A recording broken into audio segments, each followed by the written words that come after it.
epilepsia es una enfermedad que se caracteriza porque aparecen crisis de forma impredecible, y las crisis epilépticas son una alteración de la conducción eléctrica, de la transmisión neuronal, que hace que muchas neuronas de una manera anómala descarguen a la vez, lo que llamamos sincrónicamente. Empiezan además y terminan de una manera muy bien definida, tienen una duración de 1 minuto o 2 minutos como mucho habitualmente.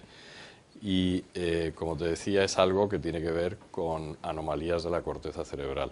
Las enfermedades de la corteza cerebral son tan diversas como problemas metabólicos, por ejemplo, falta de oxígeno, y otras muchas enfermedades metabólicas complejas, difíciles de describir, problemas estructurales, anomalías en cómo se ha formado la corteza cerebral durante el desarrollo embrionario, tumores, traumatismos craneales, hemorragias, enfermedades degenerativas como el Alzheimer. Hay muchas epilepsias que no tienen una causa definida, es decir, que es únicamente la epilepsia sin otros síntomas adicionales.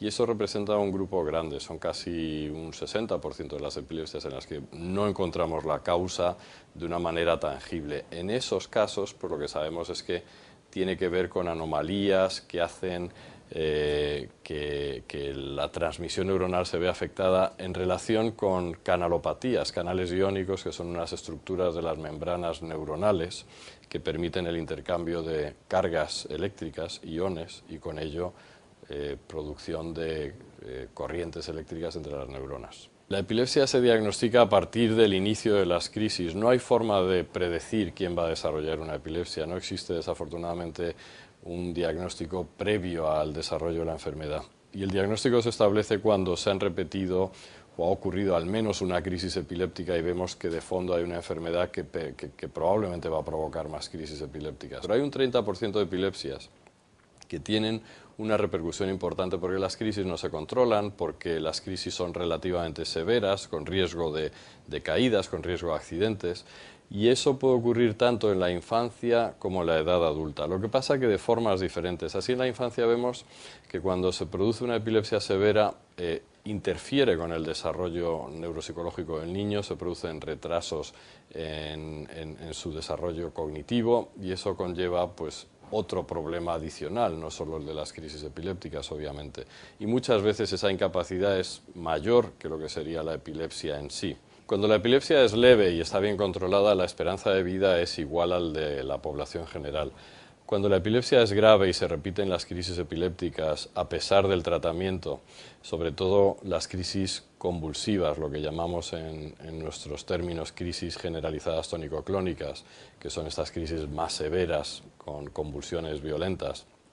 Cuando se da esto y además precisa mucha medicación y las crisis provocan caídas frecuentes, son personas que tienen una probabilidad de fallecer prematuramente más alta que la población general. Cuando el tratamiento farmacológico no es suficientemente eficaz o no es tolerado de una manera adecuada, se puede plantear la opción de la cirugía. La cirugía, sin embargo, no puede utilizarse siempre. Solamente hay un grupo de pacientes que se localizan bien las crisis epilépticas y que se pueden operar. Eso es aproximadamente 1 de cada 20 enfermos con epilepsia.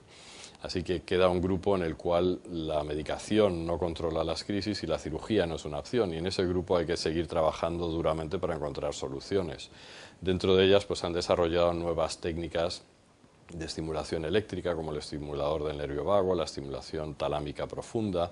Es decir, hay opciones, pero son opciones que hoy por hoy no están demostrando una eficacia superior a la de los fármacos, y desde luego no llegan a los niveles de control de crisis que se dan con la cirugía cuando ésta se puede hacer. Como en muchas enfermedades, hay formas típicas y clásicas que son muy fáciles de diagnosticar, pero luego hay formas de epilepsia, hay personas en las que se presenta de tal manera que el diagnóstico es complicado. Y es complicado en las dos direcciones. A veces lo que parece epilepsia resulta que no lo es, y en otras ocasiones es al revés. Lo que se creía que no era epilepsia, cuando lo estudias a fondo resulta que sí son crisis epilépticas. Hay un porcentaje en torno al 20% de los pacientes que acuden a las unidades de cirugía de epilepsia para plantearse si se pueden operar o no, encuentras que en ese 20% no son crisis epilépticas lo que están teniendo. Puede aparecer en cualquier momento de la vida, desde el recién nacido hasta el anciano. Entonces, La cuestión es que son diferentes a lo largo de la vida, las formas en que se manifiesta son diferentes.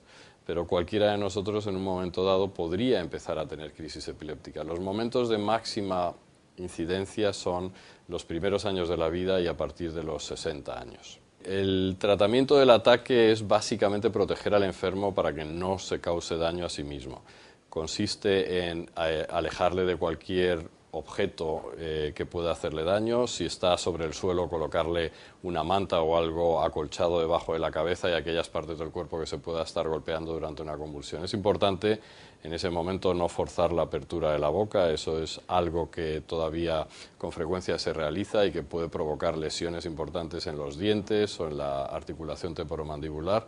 Y una vez que ha cesado la crisis epiléptica, la convulsión, dejar al paciente sobre un costado en posición de guarda para que si tiene secreciones respiratorias o vómitos, estos no pasen a los bronquios, al pulmón.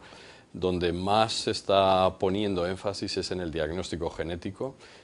Aparecen marcadores genéticos que permiten ahora poner un nombre y unos apellidos a un tipo de epilepsia que son ciertas epilepsias severas de la infancia, del primer año de vida. Se han descrito también mutaciones genéticas en epilepsias ya además de inicio en el adolescente y en la edad adulta, y eso nos permite ya dar el siguiente paso, que es, identificado el síndrome, valorar en ese aspecto concreto, en este cuadro concreto, cuáles son los tratamientos más eficaces. Habría situaciones, esto no se podría hacer en todos los pacientes, pero podríamos a lo mejor identificar algún grupo de enfermos que mediante un dispositivo que detecta la crisis le avisa a tiempo a él o a otra persona y se administra la medicación en el momento del episodio.